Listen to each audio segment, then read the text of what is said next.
if you beat me down, I'm gonna keep getting up. Welcome to Hollywood, Yeah, welcome to Hollywood. Being a cholo was like, it was kind of sexy. If you're a gangster, you gotta hang out. You gotta be in the street. You really wanted to test the destiny. I wanted that power, dude. Don't do the crime if you can't do the time. Money, money, money. Like, where does it ever end? Another bill, another drama. First time I saw someone killed, it didn't chill me the way I thought it would. Masculine toxicity, it's that power. Wow. I don't know. In a candy shop. Guy in my car gets in a fight with a drug dealer. I said, if anybody calls the cops, I'll fucking kill you. White people are treated the worst in LA County Jail. I had to eat on the floor, put a gun in your face and take your shit. You have AIDS. AIDS. Yeah. Pick up the phone. You're like, help, help, help. If you never ask, you will never get. The sun doesn't give a shit about our problems. The Milky Way don't give a shit. Dust and bruises and blood and keeps fucking going. You are your word and that's it. How can you have success if you've never failed? Just keep swimming. Welcome to The Basic Show with Viktorija Pashuta.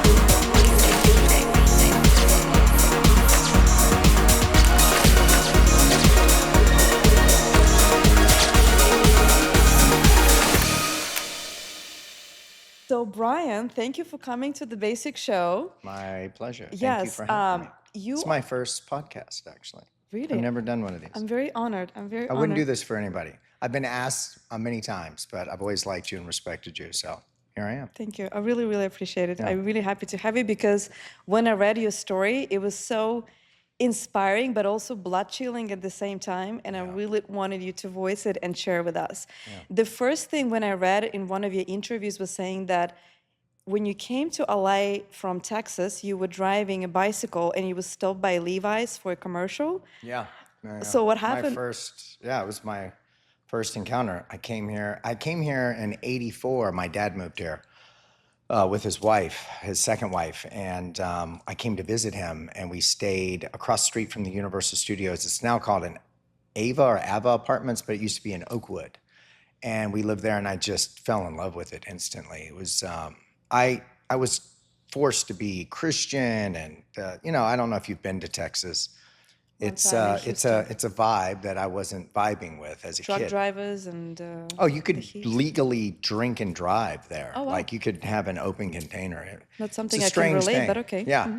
And I never really fit in. I've always been different. I've never wanted to beat to the drum of society. If everybody's going left, I want to go right, or vice versa. If everybody's wearing Nikes, I'm going to put on Reebok. I'm going to do whatever everyone else isn't doing. So when I came here, I was like, whoa, this is awesome. So I convinced my mom to let me move in with my dad. And I started the 7th grade here. And I had a mountain bike and I had long blonde hair. I don't know if you ever heard the term Hesher. No. So back in the 80s, this is 1985. So if you're into heavy metal music like Iron Maiden, Motley Crue, Def Leppard, you're a Hesher. And we wore Levi's, faded Levi's, and band shirts. And I was a Hesher. So I'm riding this mountain bike my dad got me. And I wanted a nice one, but my dad always took me to like Target. Got like this heavy, it was like a tank. And I'm riding it to school and I have my Levi's jacket on, my Levi's pants, and they're setting up outside. They have like cameras and all that stuff. And as I'm back then, the bike racks were in this huge like gated thing, right? And all the schools in LA back in the day were surrounded by chain link fence. I came from Texas. We didn't have fences around the school. So I ride into the fence, and as I'm riding in, I look to my side, and they're pulling the little trolley and filming me. And I kind of, you do when you're, I don't even know how old I was, like 13. I kind of freeze up, and the guy says, stop, hey, come here. He had this English accent, and he's like, it sounds better as a New York accent. He's like, hey, kid, come here, do you have your release form? They made us all fill out, if we wanted to, fill out a release form. And I gave it to him through the fence, and he told me what to do, and I got my bike, and I rode back and forth. And then I came out in the commercial. But the funny thing is they removed my head from the shot. It's just my body and the bike. Yeah, imagine that. You're like, what? Yeah, they took my head away. They're like, we like it all but his face. Wow. And I got paid. Welcome to Hollywood, yeah? Yeah, welcome to Hollywood. Yeah. Right away. Yeah, bam, little boy. Yeah, but at least you got paid, right? Yeah, I was in 2 commercials and a video. There used to be a department store in California called Broadway, and I was in some video in there. And they paid me about $1,500. And in '85, That's not for bad. a I mean, 13-year-old, that was a lot of money. Yeah. So I took it and I went and bought a Honda Spree Nice. scooter. That's what I Nice. did with it. And I was cool for like 3 days at school after that. Then I went back to being a dorky hesher. So what happened after that? Did you? After that, I just kept going through school. I was picked on and abused pretty badly in school since elementary school. Not sexually abused, just physically, bullies. You know, I was small, but I had a mouth on me.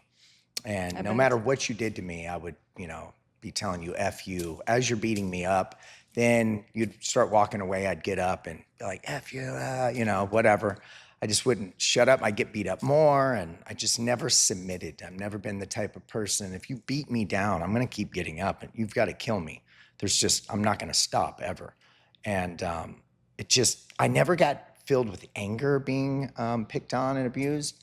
It just made me want to be better. So instead of going towards violence like you see kids doing nowadays in school and bringing guns, I just would fantasize of being like so badass, everybody would like bow down, And I just focused on that. The more people told me I couldn't, or I was too little, or I was like this little guy. So at 12, I looked like I was 8. I'm 53 now. I looked really young, and I looked kind of like a girl. I was, just when you're really young as boys, sometimes you kind of look feminine. That was me, and I had the long hair, and it was just torture through school. I never liked going to school because of that. And I never told my parents, though. I always kept it in. I don't know. Back then, everyone told us to be a man. There's just one way, and you had to be that man. Be a man. Suck it up. The only emotion you can have is anger. You can't have any other emotion, be a man. And so I just never told anybody about it. And I just dealt with it myself. And then I get a job at Target, being a cart attendant. And I meet this guy, Jose, and he changed my life.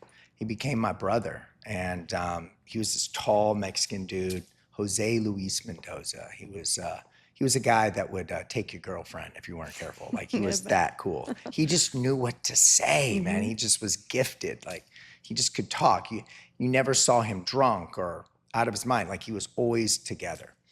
So what attracted you to Jose? I don't know. We just linked up. So he was in Lawn and Garden, and I would go out to Lawn and Garden, and they're like, well, if you're going to hang out here, we got to jump you into Lawn and Garden. So they beat me up to be able to be a part of Lawn and... This is the 80s, man. It was weird, dude. Was it like some kind of initiation? Yeah, it was like some stupid thing. So then we became friends, and we hung out every day. And then Jose was in a gang called CPA, and his brother was It in stood for, I wrote it down, was it like the Canoga Park, Alabama Street? Yeah. Just and this is 1988, and I'm this little white kid. And Jose got me to cut my hair, and I slicked it back, and got me to wear baggier clothes, and taught me how to iron my jeans and my T-shirts. Like, we would put creases in our shirts, 1 down the front, 3 in the back, crease the arms. Being a cholo was like, it was kind of sexy. It was like this care about the way you looked, and it was like this lifestyle, and it was actually really appeasing and attractive to me. It was like this community of outsiders that society didn't want. They were all Mexican. It was very racist. And so I felt like an outsider. So I think that's what really bonded me to it. I felt like this community. I felt seen, and I love to put myself into dangerous situations. When you don't, I kind of secretly didn't want to live. So I was flirting with danger because it was a way out of here. And I wanted off the ride. Since I was a little boy, I was thinking about suicide at 9 years old. I would think about it. And I would think, like, if God is real and there's a heaven, then why don't I just die right now and go there, man? It seems like way better than this. And it would just perplex me. I was like, well, why? When you're a little boy, you don't, or young, little boy, little girl, whatever, you don't understand the complexities of all that, And so tell us about Jose and I the life in the gang? I mean, Well, I he can't just even kind of, it was imagine. a What do you? slow transition. So he introduced you, and he vouched for you Yeah. to the members of the Yeah. gang. And this was a Did they very, accept you right away? Or no. I mean, it was, yeah, it's like being introduced to a mob family. They're, you know, everyone's looking at you at first. But I don't know, I just fit in. And slowly over time, I just became more and more with them. And then it just, you know, just became a thing. And then I ran away from home in 1989. And I run down the street and pick up my friend's phone. You know, we had to, you know, push dial landlines, and I call Jose, and I was like, hey, I just ran away from home. Jose's first question he asked me was, where are you? Nothing more, just where are you? Not what happened, not anything. Where are you? I'll be right there. He comes and picks me up, and I lived at his house ever since. And his family were immigrants from Michoacan, Mexican, Michigan. And yeah, it was great. I slept on the floor. I didn't have a bed. There was 13 of us in this 3-bedroom house. But I was happy, and it was fun. But there was also this other aspect of it. It was this dangerous organization. The police were after us, and I kind of liked that the cops were on us, and we'd be hanging out, and they would roll up. You know, you'd hear their What did you engines. do? They just get in the car and just cruise the Cruise, neighborhood? hang out. Yeah, we'd be hanging out in the neighborhood at night with the trunk open, listening to music, drinking beer, just hanging, dude. That's what you do when you're a gangster. You know, they're like, hey, you haven't been around in a while. Where you been? You gotta, if you're a gangster, you gotta hang out. You gotta be in the street. You gotta put it check down. in. Yeah, you gotta be there, you know? Yeah. You can't just be at home kicking it with mom. You gotta be in the street, you know, or you're not one of them. And I really liked it. I liked the clothing. I liked it was just, when we walk into a party, people their eyes would go to the ground. Like, it was powerful. I think that was what attracted me the most as a man. I wanted that power, dude, right? Like, that's the first thing, you know, when you're in a toxic mental environment, masculine toxicity, it's that power. Coming from your dad's side, right? Yeah, Obviously, he wanted to be the man. And I wanted to feel powerful, and it made me feel that way. I got beat up a few times, said the wrong things, or, you know, not being accepted. The first time I saw someone killed, it didn't chill me the way I thought it would. It just... Do you think you were like desensitized? I don't know. It just never... like emotionally not there? Yeah, I don't know. It was weird. It didn't scare me. It just, I was like, wow. You know, it snapped my head back, but it wasn't like, oh my gosh, I should not be here. Yeah. No, a normal person would be like, okay, check, can I get the check, please? No, I was like, more, give me some more of this. Yeah. And it went on for years and years. And then I joined the Marine Corps out of high school, but I still have the gang ties. So on the weekends, I was a weekend warrior then. So how did you come up with an idea? You're in a gang, in this dangerous environment, then all of a sudden you decide, okay, you finish school, right? I graduated high school early. High to school join the early? Marines. I knew that I wasn't going to go to college. I have a learning disability. It's really hard for me to read information and retain it. I am a visual speaker. It's hard for me to write things. Okay. Like, I can't, like, emails and stuff, Okay. or whatever. Good for you. Good for you. Yeah, it's Saving just a lot hard. of It's hard for useless me. time. You just got to figure out how to make it work, though. I could sit here and cry about it and be like, man, I wish this, no, or I can just figure it out how to survive here, right? And that's what I did. And depression gets you because you want to be something more than you are, and you're not accepting who you are. And freedom comes once you just accept it and just own what you are. And you know, I love it because a lot of people stick to their childhood trauma and they use it as an excuse. Yeah, I right? don't. And I love it how you really transformed it and became resilient to it. That made you stronger, right? What happened if you just like gave in into all of that, right? Where have you been? That would be true weakness. For me, I don't judge anybody. Whatever their journey is their journey. And my journey was mine. And I figured out what makes me tick. Everyone has to do that same thing. There's no one way. It's dynamic. There's billions of ways to figure it out, right? Like being a man. There's billions of ways to be a man. There's not one way. There's like a woman. How do you define a woman? You define being a woman. I define what I am as a man. And it was hard for a long time. So school was very hard for me. If a teacher was lecturing, I would just start daydreaming. My mind just wanders and goes, and I would start thinking of all these things I want to do. All the ghosts? No, just anything. It just goes and goes. It's just like this wheel that does not stop turning. And I always had, back then you'd get your grade and then they would give you S's or U's, satisfactory or unsatisfactory. And I would always have U's and then a comment, talks too much. And that was every report card. And it'd be D's, C's, and F's. And so when I decided I wanted to join the Marines, I wanted to do something. There was a war going on, the Gulf War. And I wanted to go into combat. I wanted to experience You really wanted to test that destiny. I just wanted to feel what combat was like. Like I wanted to taste it, smell it, feel it, see if I could do it, like go into war. I wanted to carry a rifle and assault. You know, I just wanted to do it, you know, as an American and scream, you know, USA while I was doing it with the red, white, and blue. Was it like patriotic or you really wanted to play with danger? I want both. I loved this country. Yeah. I wanted to fight for it. I wanted to defend it. But I was also young. I didn't understand what these wars were. I wasn't really defending the United States. I was defending the interests of politicians. Wasn't defending our homeland. I was defending what they wanted. But I didn't know that. But I would never go back. I would never take it back. I would join the Marine Corps tomorrow if I had to do it again. I loved the Marine Corps. Do you think every guy should go through that experience? I think a lot of people should. I don't think the military is for everybody. It was for me. I think that we all have our place in this world. And, you know, it's like what makes this production company badass. It's everything and everybody working as a unit together. Like, what's the most important part of your car? Is it the engine? Is it the transmission? Is it the windshield? For me, it's the mirror. It's the mirror. So you can look at it. But it's everything. You remove some of those pieces and the car doesn't work. You may have an engine and transmission, but you remove the steering wheel. How do you drive? You can't. It's everything working together. And so you went the Marines. I went to the Marines. Yes. And what have you learned there? What was your time like? Well, I went in open contract. I let the Marine Corps pick my job. I got talked in to, I scored so low on the ASVAB. It was like, they were probably like, this guy is dumb.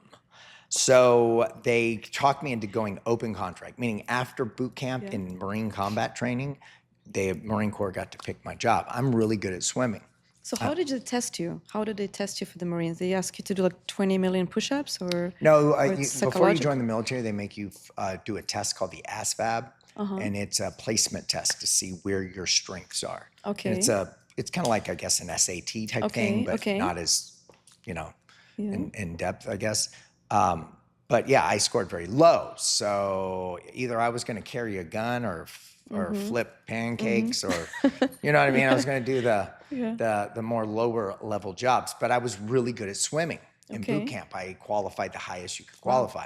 Would never think. So they put me into amphibious tanks. So my job was to dive off the back of a naval assault ship in this tank and attack the beach. And that was a fun job when you're 19, dude. So you are in the submarine? No, it's a tank that floats. It's a 28-ton tank that the back of the ship opens. They swing the ship around. Okay. And then we launch out the back, 13 of us with 25 Marines, or a squad of Marines. You could get up to 20 Marines in the back. What kind of uniform did you have? It was a kind of this fireproof jumpsuit thing that I would wear in the tank. The helmet. I drove. Oh, with a helmet? When I first, comm helmet. You have 3 crew members. You're one of 3. It was this cool thing because we got to drive on these ships. We'd be on the beach and the ship would flash us with the lights and we would just go driving through the surf motor and then the ship would lower the ramp and we would drive up and then we'd have dinner on the ship. And I sailed around the world. I've crossed the equator. I've been to Japan, mainland Japan, Okinawa, China. We sailed to Hong Kong in 1993, Malaysia, and then Australia. But that wasn't a dangerous job, right? It wasn't like a life-threatening, was it? Oh, it was very dangerous. It was? Dude, we crossed ships. They told us at night in heavy seas on the equator that we needed to go from the USS Dubuque to the USS San Bernardino. Some commander wanted our tanks on another ship, and we're at night in the middle of the ocean, and if someone would have got lost, you're gone, dude. And I was the first tank off the ship and the first one onto the LST, and this is heavy sea, so the ramp of the LST the USS San Bernardino was coming in and out of the water. Boom, boom. Wow. I can only imagine the feeling, huh? Yeah, but I never get stressed out on those things. I don't know why. I've always just, it makes me, I like it. Well, I you've don't know. been prepared since childhood. Yeah. You know, you've been trained for that. Your I whole don't life. freeze up. I know that about Yeah. myself. If something were to go down right now, I'm not gonna freeze up and not know what to do. I'm gonna fight. I know that.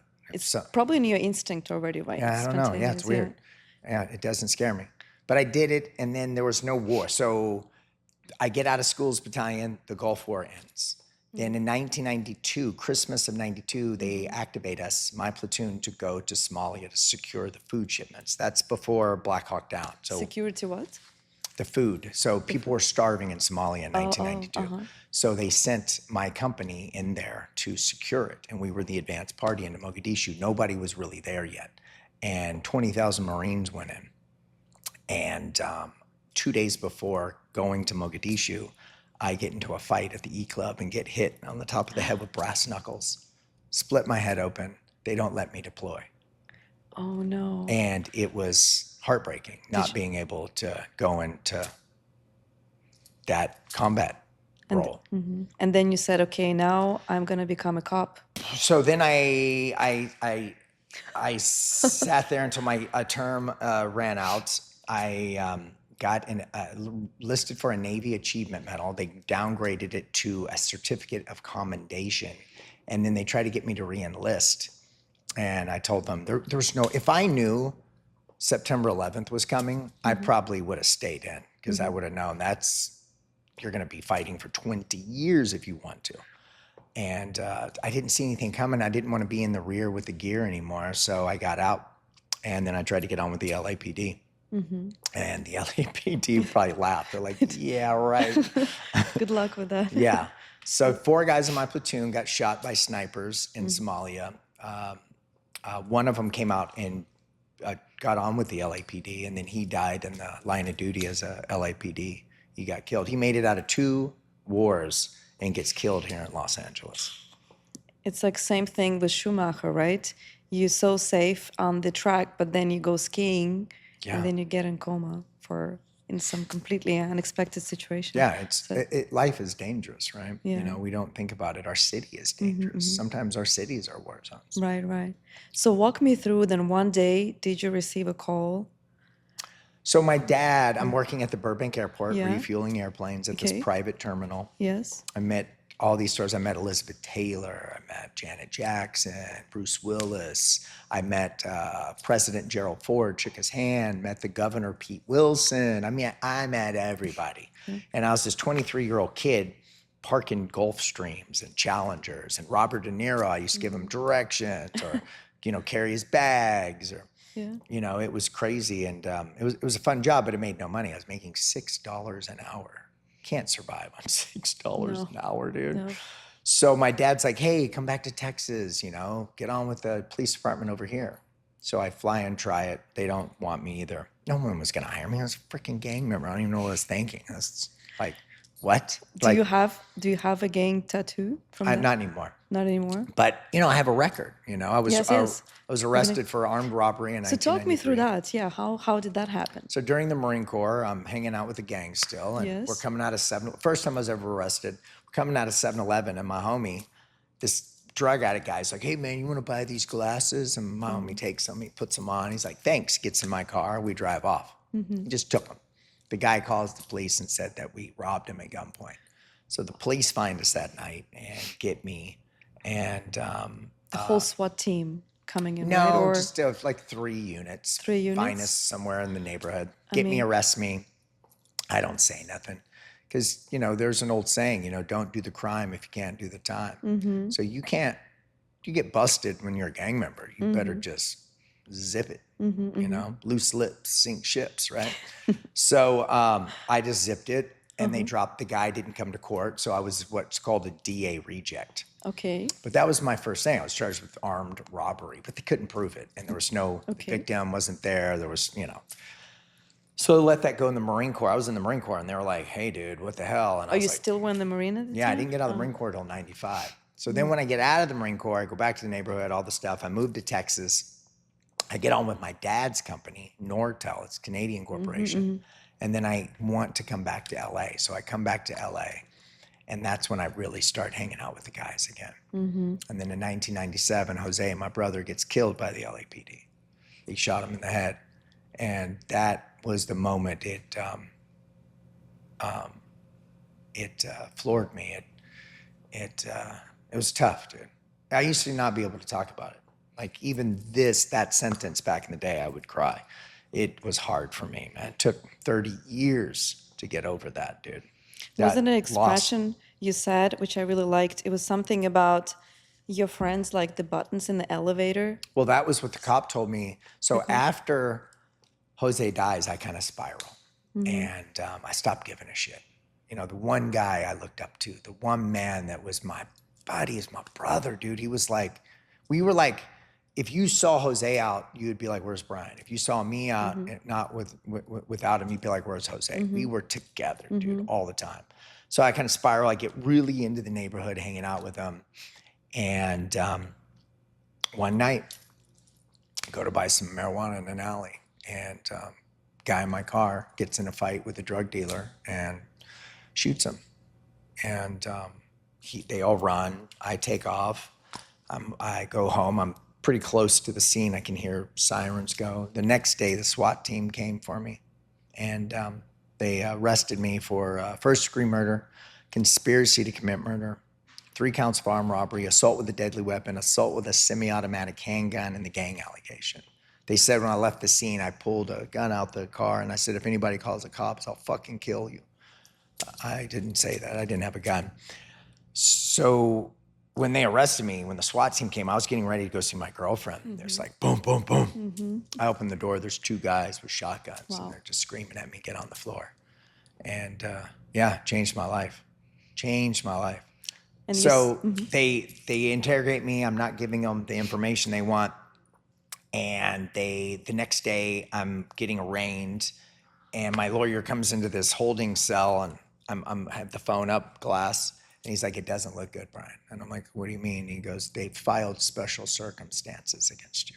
And I was like, what does that mean? He goes, that's the death penalty. And I remember dropping the phone down to my lap, and I looked down at the concrete floor, and I just remember thinking, I can't die in here, man. I'm 26. Wow. So we go into court. They say they're gonna, they're back in the day in the 90s, you had to go to municipal court and get bound over to Superior Court. They eliminated that. Now you just go straight to Superior. So they have to throw out the case, and the judge has to say this is binding over. And the DA, Shelley Samuels, is like, we're seeking the death penalty. And I remember getting into, my dad and his late wife, she passed away. They're in the gallery right there. And I walk out and I look at them. I'm shackled to my waist. And I look at them. I put my head down. They put me in the elevator. I just kind of sitting there looking at the floor of the elevator, and I'm thinking, I'm going to kill myself tonight. I was like, I'm not going through this. I'm just going to kill myself. I'm going to figure out a way. And the sheriff, the deputy sheriff, he's like this. I don't know his name. I wish I did, man, because the guy saved my life. He was like little, belly, wire rim glasses, salt and pepper hair. He's got like stripes, he'd been around. And he hits me in the chest. He's standing, like I'm in the back of the elevator. The doors are here and the button's here. And he hits me in the chest. He goes, hey, I see these cases every day. You're going to beat this, man. But I want you, and he points in my face, I want you to remember one thing. Friends are like buttons in this elevator. Some will take you up and some will take you down. And then he stopped talking to me. And what he gave me right there was hope. He said I was going to beat it. He told me I was going to beat it because he saw the despair in me. He didn't have to help me, but did help me. You know what I mean? That's beautiful. And it saved my life. And I'll never forget that, ever, ever. And the DA, she actually was awesome. And the judge was a woman, Catherine Stoltz. And they picked me up to take a lie detector test. And they were running late because they had a flat tire. And the detectives are with her. And the DA was like, just, I could tell she was like starting to believe me. Because I didn't plan this. I didn't know where, this was from an old English common law, murder felony. Back in the day, if you and I go rob 7-Eleven together and you stay in the car and I get out and I kill everybody in there, you could be charged in the 90s with murder too. Is it considered accessory to Yes. murder? So but it's not accessory anymore. You could be charged with murder because everybody in the commission of that felony can be charged with the crime. So, and I fought it for a year in LA County. It was in 3 race riots. Dude, it was nuts in the 90s. So for that year, you were in prison? Yeah, in LA County jail, Supermax. Wow. Like the most maximum part of LA County. It was a whole different world, man. Like you walk in that place, dude, it was scary. So white, you have to stick to your race, right? So when I get in there, I'm still connected to Canoga Park, mentally. Right. And they throw me in high power. They throw me in the jail within the jail. And I don't know why or how I ended up in high power. That's for like inmates that are dangerous to inmates. Extremely dangerous. Yeah, it's a jail in the jail. Wow. So when you're so dangerous. It's like a confined It's just an ultra maximum security part of the jail that Right. separates the most dangerous individuals from the inmates. Wow. So you're so dangerous, you need to be in this jail, in the jail. But is it kind of good so you're not interacting? No, but check this out. So they throw this red wristband on me and they start Okay. walking me, and I hear these guys in LA County like, yo, man, he's high power. Yo. And they put me in this high power thing and they get me to the cell, right? You go into this door and it's a small room. They search you. I mean, they're up in your goods, dude. Like, like, whoa. Yeah. And then they go through this other room. Then they take you to this tier that's has jail bars. Okay. They get me to this tiny little cell that's probably as big as a bathroom here. Okay. And I stop and I'm handcuffed behind my back. I'm handcuffed in jail. You're usually not handcuffed in jail. And now we would like to thank our amazing sponsors. We actually don't have any sponsors for this amazing episode. So I'm going to talk to my friend Jathan, and he's going to entertain us for a little bit with his dad jokes. What's happening? All right, Jathan, I like your t-shirt. Thank you. Is it a Deadpool. unicorn? Unicorn. Unicorn. We have a unicorn with the Spider-Man and the sword with the Deadpool. Deadpool. Yeah. How's your Deadpool with the unicorn? Yeah, very rare. You are very rare. Yeah. All right, let's get to it. All right, tell us the joke. So dad joke number 1, an alien crashed into a garden. So he went up to the gardener and said, "Take me to your weeder." Weeder. What's that? This is just not good. Who is the weeder? Like a leader. Take Weeder. it to the wiener? Weeder. Like weeds. Oh. This joke is not on my level, intelligence level. All right, we'll bring it down a notch on this one. Yeah, let's something more relatable.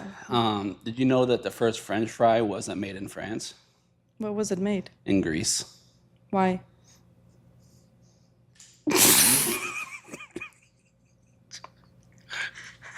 You cook it in Greece?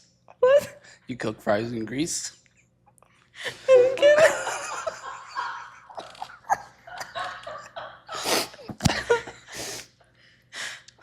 We're gonna get canceled again. I don't know. This actually might just blow up, honestly. I don't think so. 20 likes. I mean, if 20 likes we get for this, that would be an achievement. Okay, let's get over with it. Let's get the third. Let's listen to the third joke. Okay, last one's the best. Can you one. focus, please? I mean, you're just making me like my makeup is I all, know. So is mine. Melting. So my friend the other day, he was playing peekaboo with his kid, and he got into an accident. Okay. So I had to go see him at the hospital. Sad. I had to go see him in the ICU. Do you get these jokes at all? Peekaboo ICU. Come on. Peekaboo ICU. It's like a third grade joke. Yeah, you play with your kids. So let me ask you this. It's called dad jokes. So dads tell each other these jokes? Yeah, because it's dad jokes. Like How old is they? you tell jokes to your kids. I don't have them, but I still like the jokes. I don't get this joke. Because you're not a kid. Okay, maybe those dads are not the kids. Yeah. All the kids viewers out there are gonna love this. Honestly, I really, really want to laugh. Like real hard at the joke. Make me laugh. I'm gonna say one more, but I don't think it's appropriate. Just go for it. Why did the Mexican take anxiety pills? Hispanic attacks. Hispanic attacks? Hispanic? That's racist. No, it's not. No? We're gonna get canceled.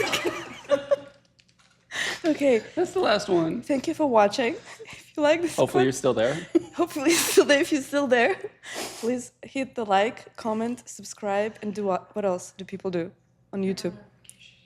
Turn on the notifications. Turn on the notifications. Make sure you don't miss any future episodes. And yeah, we'll see you next week. Hopefully. So I'm handcuffed behind my back and I stop walking. I'm like, I think there's been a mistake. And the guy just pushes me. Oh my God. I was like, there's a mistake. And because I was Everybody like, says that. yeah, exactly. Like, shut up. Yeah, yeah. And he pushes me in there, and then you have to put your hands through the bars, and they undo the handcuffs. Okay. So they don't let you go handcuff free until you're locked up. And then next door to me that night, I'm sitting on my bunk, depressed. There's this guy named Scarecrow. That's what he told me his name Say was. who? Scarecrow. A scarecrow. And he was this white boy, and he's older. Sounded kind of badass, dude. Like Yeah, intimidating. But he talked to me all night, and he's like, "Hey, man, you got to figure out what car you're going to be in. Everything in jail and prison is associated with driving. So if you have the keys, you're running the show. You're the boss of the area you're in. If you're in the car, you're with a group. Okay. If you get into a wreck, that's getting into a fight. So you don't want to get into a wreck on the yard. That's starting some shit." Let me ask you this. Is it true, like the first day in prison, you have to attack somebody to show? No, that's just I would be movies. probably the first thing I do, just freaking pick up this strongest strongest Then you woman just there, look and crazy. just go and mess her up. No, what you want to do No? is just keep your eyes open and your mouth shut Uh-huh. and walk with your head high. So it's all like animalistic in there. If I could tell you, if you were in jail with me and you walk in and I look at you and you instantly look to the ground, I know you're weak. That's it. You're scared. Why did you look at the ground? I see. If I'm walking past you in jail and you look at me, I just keep looking at you until Right. can't look anymore, and then I just keep going. But obviously you had the skills from the gang, right? Yeah, You so already, that helped me. you trained. And the Marine kind of for Corps that. helped me being in these Right. male institutions, right? It all Right. helped me. And then just not being a punk, like you just got to stand up for yourself. You don't have to be the biggest, baddest, but if somebody calls you out, you got to fight. You don't have to win the fight. You just got to fight. They just know you're gonna You just give it can't back. Yeah. not fight. Like if somebody's like, yo, man, let's do this, you better start swinging.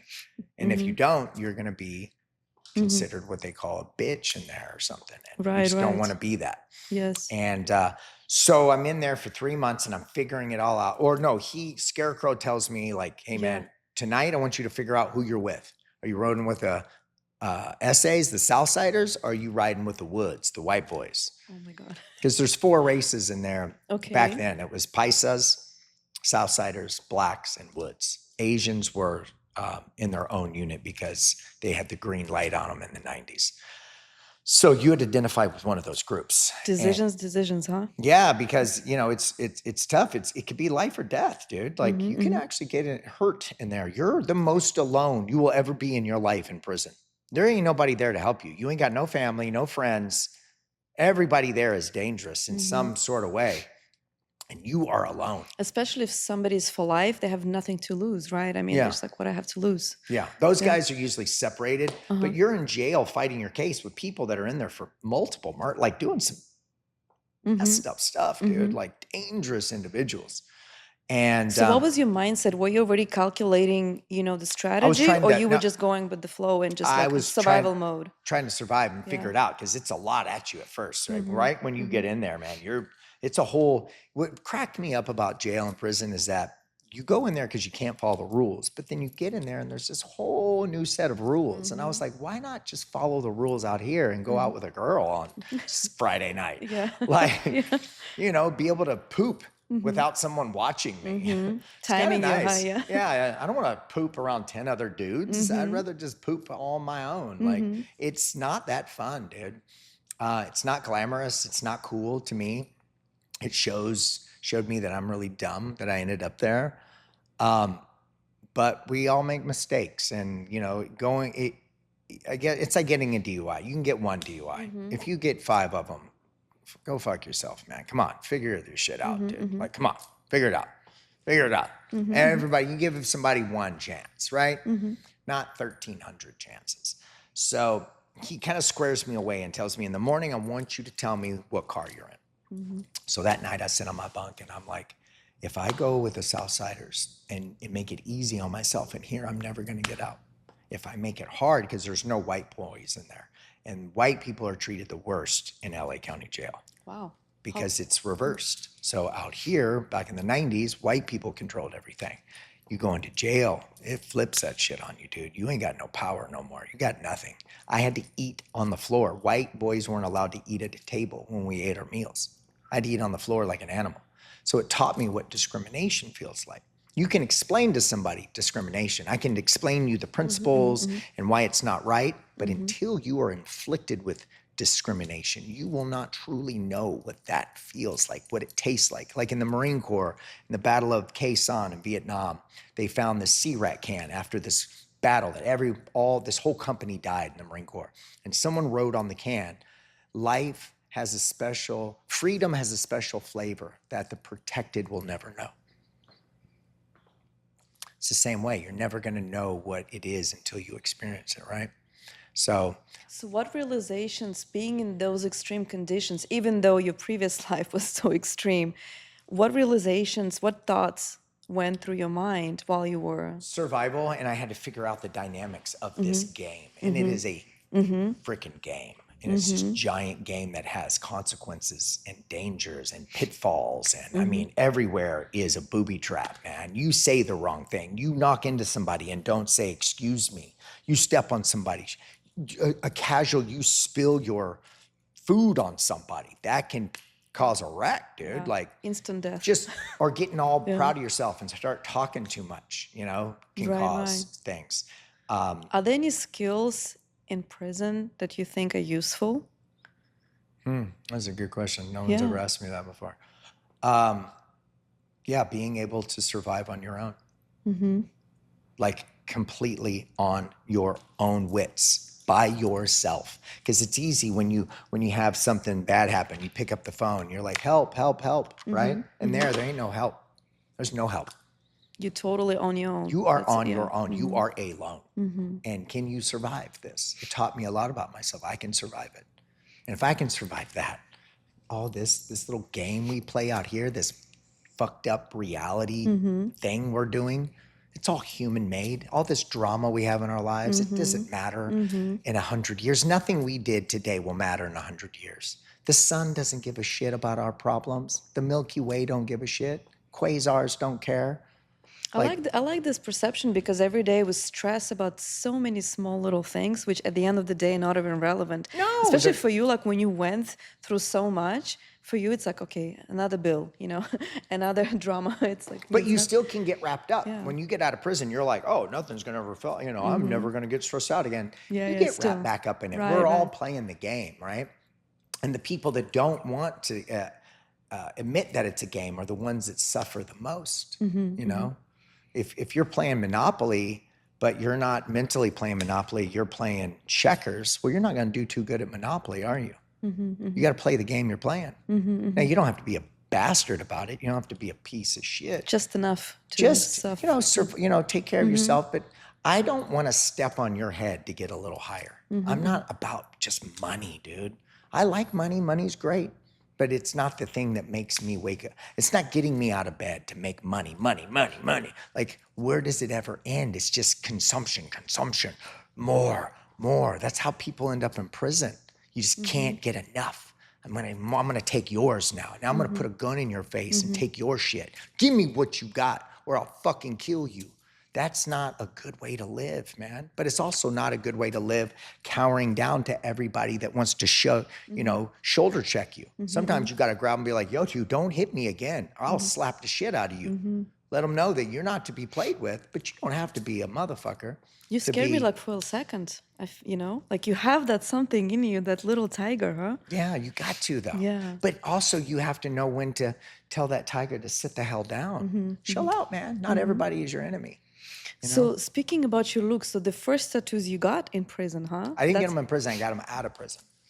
Say again? I got them from a homie Oh. in the neighborhood. I used to take this dude a balloon of heroin, Okay. $40 balloon of heroin, and he tattooed me for as long as I wanted. Do you remember your first one? Yeah, it was a smile now, cry later face on my chest. Okay. Yeah, and then I got a collar that said confessing and feeling. Then I tattooed my back, my last name, Thompson, but the guy misspelled it. He left out the M. It said Thompson. Thompson? And I hid it in the Marine Corps for a whole year, and then we were on ship, and somebody saw it. And then they write my name on the board for guard duty, and they'd put an X on the M. But because you're on top. Yeah. You're always on top. You So, made yeah. yourself being on top, eh? And then I covered that up with this whole gangster mural, and that's what I went to prison. So when I was in prison, a lot of guys always thought I'd been there. They'd come up to me on the yard and be like, "Hey, brother, were you in Soledad in '95?" And I wanted to say, "No, dumbass, this is my first time. I'm not an idiot. Yeah. One and done, dude." Relax, yeah. Like, it's not a vacation home, you know? But I was like, "No, that's not me. Are you sure?" I was like, "Yeah, pretty sure. Never been to Soledad." So you spent there 2 years, right? In prison? Yeah, almost 2 years. Almost 2 It was years? sentenced to 2 years. I got a lot of time served. Okay. So I got shot from LA County Jail. Yes. After I got the murder dropped, they let me get a job in LA County Jail. And I was so... What did you do? Were you sewing the No, aprons? well, see, I ended up becoming the leader of the white boys in jail. So I had figured it out so well and made so many alliances in there that the white guys came up to me and said, it was called the rep. Every race... The rep? The rep. So I was the white rep. So I got to control the newspaper, and I negotiated a table. So I was one of the only white boys in LA County Jail in 1999 that had a table. And if I had 3 seats, there was 4 chairs, and I would pick at night who sat with me. If I So you didn't like became you. the executive in Yeah, jail. I was like the CEO. the CEO. And one day I'm at the bars on the phone. I hang up the phone, and the cop goes, "Hey, come here, Wood, come here." He goes, "How in the fuck did you get a table?" And I was like, "I asked for it." And he's like, "You asked for it?" And he's like, "Get the fuck away from me." And, you know, That's a good lesson, though, right? If you never ask, you will never get. And that's what I did. I just went up Yeah. to the black guys, and I was like, "Hey, man, I've been in here a long time with you. I help you guys out. You help me out. Yeah. I need a table, dude. Come on." And they gave it to me. Imagine you're in a month. You have a computer, you Yeah. have, you have a Cell a phone. phone, everything. Keeping it in your butt. You're like, "Hold on, let me make a call." Right, yeah. We used to joke in there, like if you were gonna stab somebody, you'd be like, "Hold on," and you pull the knife out of your butt. It was so stupid. And we had a lot of fun in there. Like I made alcohol in there, Pruno one You time. made an alcohol there? Yeah, we made alcohol. From what? Grapefruit juice, Kool-Aid. So we go to the store and buy Kool-Aid. You dump the Kool-Aid in water, the sugar goes to the bottom, you dump out the Kool-Aid. You take the little box of grapefruit juice, you put it in the windows. In 3 days, they start swelling up. You take the grapefruit juice, cut up the oranges and the apples from breakfast, and then you add the sugar, and it creates a kicker. You take a toothpaste, you cut off the top, and you create a valve. So you have to burp it. So it causes the sugar and the citric acid cause a chain reaction, and it starts a chemical reaction, and it starts to create gas, and it's creating alcohol. Oh my God, the patience. How long did it take to make? Couple weeks, and we shot? had every night when the cops come in to search, someone else had to take care of the baby, Okay. and we would lay on it, and hoping that person wouldn't get picked. You know, like you stand. You know, they would just pick a random person at night and toss their bunk. So how many people were involved in making? Probably like 4 or 5. 4 or 5, and then you guys shared. Yeah. Obviously, And- the cops didn't know. No, Yeah, it's a felony. felony, yeah. Because you can go blind. You can kill people making alcohol in jail. It's not very safe. Wow. In hindsight, probably shouldn't have done it. And then I got drunk, and I was like, "Hold on, I'm drunk in jail. This is not really that great, you know." But I guess, you needed something, because I can't imagine being fully sane Yeah, in and those it's- conditions. You have to have some kind of Well, your whole adrenaline job in there is to substance. get over on the cops and steal anything that's not bolted to the ground. So if you see a paperclip, you see a pencil, you see anything anywhere, you steal that shit. Everything gets stolen. Yeah. Anything and everything. I mean, everything. You manipulate everything you can because you have a lot of time. And I had a lot of fun in there with guys. I met a lot of cool people. I wouldn't hang out with them now, but in there, they were cool. It's so interesting to me, because like every day you wake up, okay, you have to go to work, pick up your kids. In jail, you don't have any of the tasks of the regular life. don't So your have whole Just you don't have taxes. You don't have, your food comes to you. Right. Everything is provided. You don't have to worry about anything except for your safety. Right. So you have a lot of time to do a lot of things. And there's a lot of great artists, a lot of great, innovators in there. You know, guys that were coming up with inventions like lighting cigarettes. You take the pencil out of the lead out of the pencil, you hold it with toilet paper, and you put it into the light socket. You stick it in the light socket, it catches the toilet paper on fire, and you light your cigarette with a plug outlet. A little science class, yeah. Yeah. How did you learn from the inmates? Or Yeah. You Just watch and learn and take it. So so you came out of prison. I go to two prisons. I get shot from LA County Jail to North Kern State Prison, which is called Delano. Okay. Wasco. And that's a level 3 reception. So in California, if you're a male, you go to, and you get sentenced to, you get convicted of a felony, you get sentenced to prison, you go to one of two prisons, Delano or Wasco. And that's where the prison decides where in the vast California prison system you will reside, off your threat level, off your enemies, off whatever. You know, they rate you 1, 2, 3, and 4. 4 being the worst. 4, you don't want to go to that prison. Okay. I've never been to a 4, never want to go to a 4. That is where you get hit straight up. Like that's the danger zone. That's the Thunderdome. Instant death. You don't want to go there. So which one did you get? I went to a level 2. Well, everybody goes to a level 3 for reception. So you go there, and I spent 10 weeks there. And I got into it with my bunkie. I threatened to kill him one night. And did you make any friends at all? I made some friends, but I also got crazy. So I got shingles in reception. My skin started bubbling off my body. Oh my God. They keep telling me they're not sending me to the medic. And I'm laying in my bed one night, and I'm crying, and a woman comes on duty, guard woman. And I was like, ooh, I'm gonna go up there and give her the biggest puppy dog face I can do. Oh man, I did. And I got up there, and I had tears in my eyes, and I was like, please. Best performance of your life. Oh my God. And she's like, she sent me to the doctor. Yeah. I get to the medical unit, and they're like, oh, you have AIDS. And I was like, I have HIV? And she goes, no, sweetie, you have full-blown AIDS. I was like, what? She goes, you're 26. No one has shingles and doesn't have AIDS. And then they send me back to my housing unit thinking I have AIDS. Oh my, I can't The even next imagine. morning I'm Prison playing. and AIDS. Dude, I spiraled, bro. It's like, might just go right now. That night, I was like, fuck it, right? I was like, fuck it. Then you're like, I'm I'm playing done. spades the next day, and I take some bags, and this dude laughs at me, and I stand up, and I'm my like, what the fuck are you laughing at? Oh my And God. he's like, Brian, chill. I started losing it. But that's kind of good defense, right? Nobody then just gonna mess with Yeah. you. No, Like, be like, Cart, AIDS. Yeah, AIDS, got AIDS. AIDS. Yeah, Bye. don't mess with me. Exactly. AIDS. Dude, I was so in shock and scared and Mm-hmm. emotional. And then 2 weeks later, they send me back. They got my blood test, and I'm like, oh no, you Oops. don't have AIDS. You were Oops. just probably stressed out. I was like, shouldn't you guys have led with that? Like, maybe I don't, maybe I do, maybe I don't. Yeah. Like, She was just messing with you. God, dude, Yeah. that was a horrible, horrible 2 weeks, man. I That can't was like the imagine. longest 2 weeks Yeah. in prison. And you still think for the 2 weeks you have. And then in reception, you can't make phone calls. Oh, You can only write letters. Because letters. they're getting ready to transfer you into the jail system, and it's a compromise. If you're a gang member or somebody could like try to break you out on the way to the next prison. So you can't phone. So then they send me from Wasco to Avenal at like 4 a.m. one morning. They shackle you to your feet, shotgun guy in the back. Like, it's this crazy ass bus. They call it the gray weenie. The Great Weenie. Weenie, yeah, the gray weenie. Or catching the chain, it's called. You catching the chain? Yeah, you're catching the chain. And they send me this prison, and it was called Avenal. And it's about 50 miles south of Fresno, and it is a level 2 prison. So it's like Disneyland. Yeah, for you, yeah. It's easy to. Level Just like 2, roller coaster. everybody's going home. Nobody's released. If you just act like a normal person, you're not going to get into trouble there. And So you came out. I get finally. paroled. Get paroled. My dad picks me up. They mess with me when I was leaving.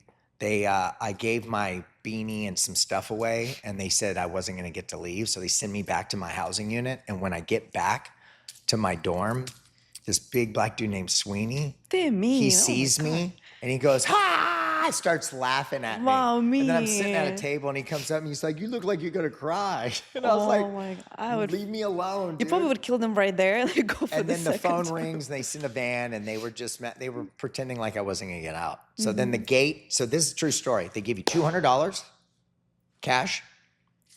Random $200. Yeah, every inmate that gets out of prison gets $200. Give you $200 cash, put it in your pocket. They line you up. The gate goes, starts going, opening. There's a tower right there. This dude leans out and goes, I'll see you assholes next month. And I looked up and I said, no, sir, you will never see me again. And he goes, yeah, right. And I Everybody walked says out. that, huh? My dad shook my hand. Didn't even hug me, he shook my hand. We get into the rental car. We start driving and he goes, are you going to look back? And I said, no, I'm looking this way. Let's get out of here. Only forward. We went to In-N-Out Burger and had a hamburger and french fries. Probably the best And feeling that ever, night huh? we stayed in a hotel and I spent an hour in the bathroom looking. I hadn't seen my face in a mirror in so long. Oh, that's right, because there's no prison. I mean, no mirrors in prisons, right? That's why when I first got to prison, I became the white barber. I don't even know how to cut hair. There ain't no mirrors in there. Nobody can see if you did a bad job or not. Yeah. So I was like, yeah, I know how to cut hair. Yeah. True story. I actually did. do They that. cannot prove it, huh? No, there's no mirrors. What You you look look great. at? There's nothing to see. Yeah. And I stood in the mirror for I don't even know, over an hour, and I was just like looking at myself, how much I changed. And my dad was sleeping. We had twin beds in the hotel room, and I remember extending my arms out to the ceiling while I was laying in bed, and I was like, I'm free, Dad. There's no feeling like that. To a cage open and you walk out. It's beautiful. Something so simple, right? Just being free, we take for granted. And I think we appreciate it more after we lose it, right? Yeah. Like you lost it all and now you Yeah. appreciate like, hey, you can just freely walk out, right? Yeah. Take a breather. Well, like fresh in air. relationships, people take Right. each other for granted until a person leaves, and they're like, "Oh man." Exactly. You know, you don't know what you got until it's gone, right? It's the old saying. But yeah, it's just human nature. We get wrapped up in our lives, and I don't even think it's our own fault. This world is so crazy, dude. Look at it; it's just going. And when you die, it doesn't stop going. It just keeps going and going and going and going and going. It will never stop. And you just got to figure out a little bit of happiness and figure out what makes you tick. And that's what I did. I focused that when I got out. I got back home with my dad's company, and I just worked and worked.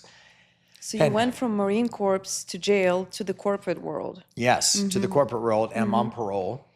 And the parole kind of kept me pretty straight because I had special conditions. I couldn't drink alcohol and I couldn't associate with gang members. And the DA made me promise if she let me off on this, I would never go in that neighborhood again.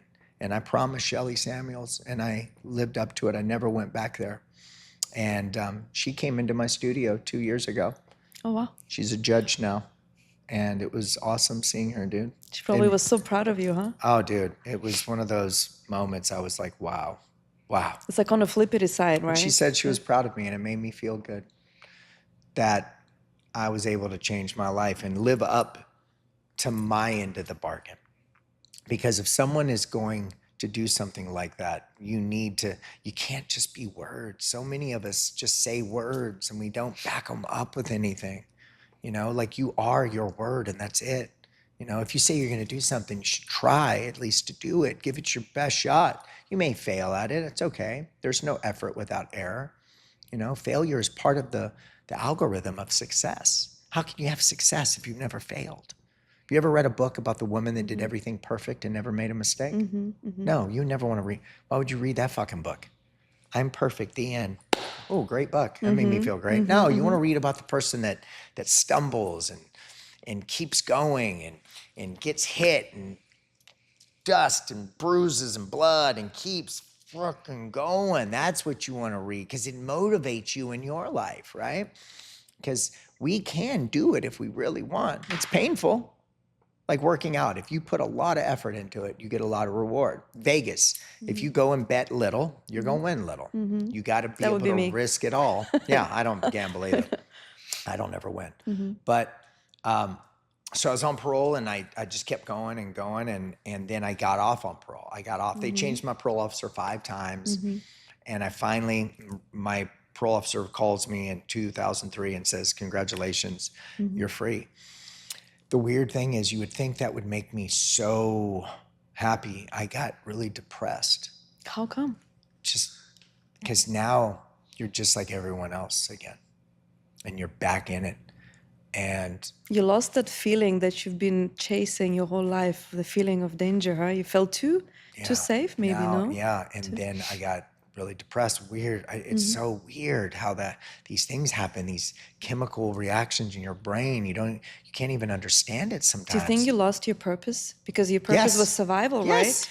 And then you needed something to fight for. You needed your purpose, and I lost that fight, and now I was just like everyone else, like everybody else, floating, just going through the motions. And so I got really depressed, and I was going to kill myself. And I planned it all out. I was working in Las Vegas, and I went to this pool supply place, and I was going to get the hose and put it on my Mercedes and light up a joint, listen to some Bob Marley, and say, you thought of everything already, right? Yeah, I was planning it out. You know why I didn't do it? Vanity. I didn't want people to say I couldn't hack it. I didn't kill myself because I didn't want people talking shit that I couldn't hack it. Like, what the fuck is wrong with haters. me? What is wrong with me, dude? Like, what? Vanity But can you saved my imagine life. that, going through all of that and just like take your own life after you've survived and persevered so many times? That would be a shame. Yes, and I just wanted off the ride, dude. I just was tired of it. And then you were in the gym one day. I was in the gym working out. Yeah. It was the North Hollywood gym. It was one of those last old private mom and pop gyms. They're all gone now. Yeah. But I remember going in there, and it smelled like sweat. It felt like the 70s. It always does. And I was like, yeah, this is my place. Yeah, like, girls would peek in and be like, nope, I'm not working out in here. No girls would go there. It was like, we called it the no-ho gym because no girls went in there. There were no hoes in that gym. And which is good. You can focus on actually working out. Yeah. That's so the whole point of the gym. I meet this guy, Ray, and we become best friends. And then I meet this guy, Gypsy, and he tells me about Body Electric. And it was on a Saturday. And that night I went down to Body Electric and made an appointment. We're like, wow. I don't know. I'm in a candy shop. Yeah. And I started getting covered up with a Japanese dragon, because I wanted to change the guy looking at me in the mirror. I didn't want to see the gang anymore. I stopped listening to like rap music because it reminded me of that. It took me years to embrace rap music. And What did you switch to classical? Yeah. Susudio, like I love me some Phil Collins. I started listening to rock and roll, a lot more rock and roll.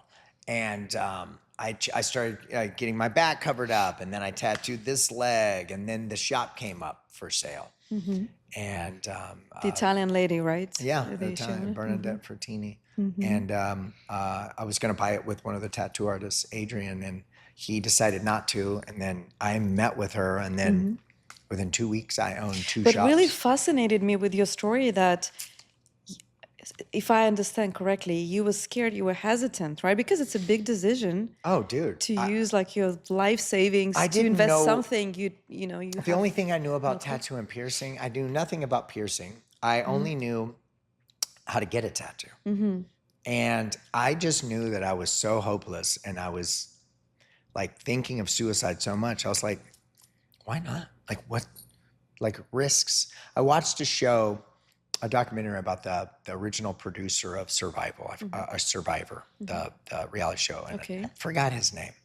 And he was in this interview, and he's like, if you want to be wealthy in this country, you've got to take chances. And if you don't, you can be happy. You have to risk. You have to risk it.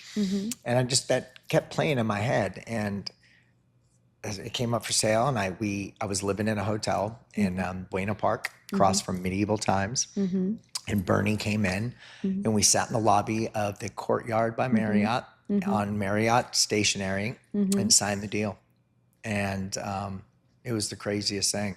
That night, I went back to the room, and I woke up in the middle of the night and had a panic attack. I was like, oh my God, what did I do? But do you believe that if you're really scared of something, you have that fear, it means you're on a good track?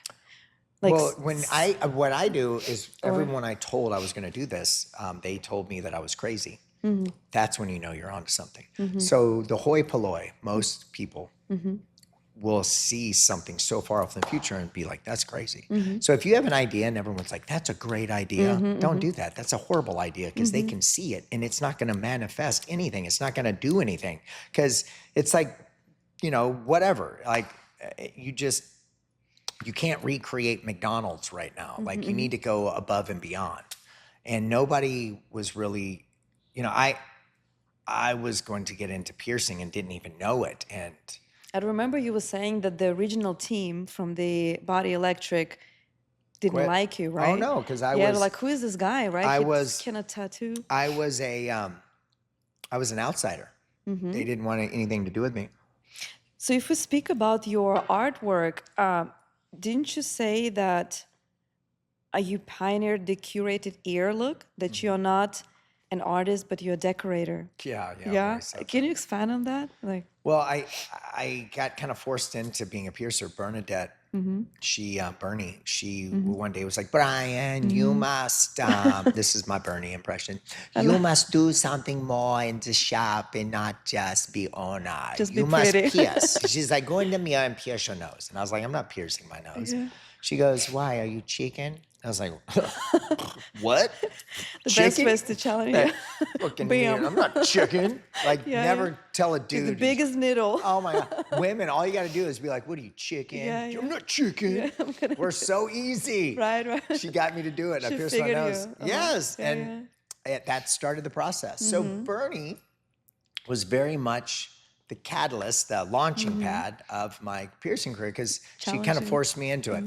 And as I started doing it, I started getting good at it. And the more I did it, the more I loved it, the more I loved it, the more I did it. And it just, I don't know why, I was just good at it. I always decorated myself, like clothing, I always dressed funky. But yeah, I just got good at it. And then one of my clients, Daphne Waynes, she wanted me to get a publicist. So in 2014, I hired her publicist and MWPR, and they helped launch me into, they were the booster rockets on my rocket. Like, they helped me get out of the gravitational pull. They launched me into the Stratosphere. yeah, well, all of these blogs, blog writers. and Right. It was just getting really big, and then Refinery 29 and Who, What, Where, and all these different. So you work with so many big names, like from Adele and Rihanna and Jennifer Lawrence, if I'm not mistaken. So what was the craziest piercing tattoo you've ever done? God, that's such a craziest Was it? tattoo. I don't tattoo. Sorry, not tattoo. The But- craziest piercing. I've seen some crazy tattoos done in my shop. Right. But piercing craziest, I assisted one of my piercers one time to pierce a guy's uvula. That was really weird. The what? The little thing that drops in your throat. Inside or outside? No, the throat, when you open your, Right, the right. little punching bag you got Wow, back there. why would you do that to yourself? Exactly, yeah. He was like this crazy. She's like, let me find the weirdest part of my body. Some people just want to shock people. What about the surface piercing on anchors? Yeah. Was it is it painful one to do? No, it's not very painful. No? I did those on Cardi B's. I did a couple on her chest one Right, time right. for that L cover Yeah. she was on. Yeah, that I was did her beautiful. Mm-hmm. lip, and the two I did. She had one, and I did two underneath it. Yes. What about the buttocks one? Oh God, you saw that one? Yeah. That's so funny. Those girls were from Brazil. Yeah, I was so shocked. Yeah. How would you? I had more comments on that picture. So than tell us about that. What it was is just it? funny. There's some funny. Do you Oh, need they to get just- like local anesthesia? No. I just use a biopsy punch, and I punch directly in and then pop it under. It's real easy, real quick. Wow. But It's the not very recovery painful. you said is intense. 30 days. 30 days? It's very quick because it's a single point. There's no exit. Yeah, the body doesn't have to create this massive fistula. Right. So if we talk about current trends, and I know you mentioned before that trends changed for men, especially in piercing and tattooing. What's like the current trend that? Well, men are branching out now. They're doing yeah? more. They're doing like cartilage stuff, tragus. They're The really what? getting into it. Like the tragus, the cartilage. I've been doing a lot of guys differently. Back in the day, dudes would just do their lobes. That was it. But now it's changing. It's starting to open up. There's nobody owns anything. I pierced my navel a couple times. Like, Women don't own that. I can do whatever I want, man. You know, like, who gives a shit what people think? As long as you have enough canvas left to do it, you just go for it. And I'm still getting tattooed to this day. I'm trying to finish by the time I'm 55. I would like to be done with it. It hurts a lot now more, and I heal slower. And I kind of just want to get that chapter closed. I just want to finish my body. And the last question is, knowing where you are right now and looking back at your darkest times, what is the advice, or what would you say to your younger self back then from this point of view? I would say a quote from Finding Nemo when Dory says, just keep swimming. That's all you got to do. Just keep swimming. Just keep swimming. Well, thank you so much for this amazing conversation. I don't know if I should cry or laugh. I'm just so excited. Thank you for sharing your story. Yeah, I really appreciate it. Thank you for coming to the Basic Show. Thank you. Thank you. Cheers. Well, cheers to that.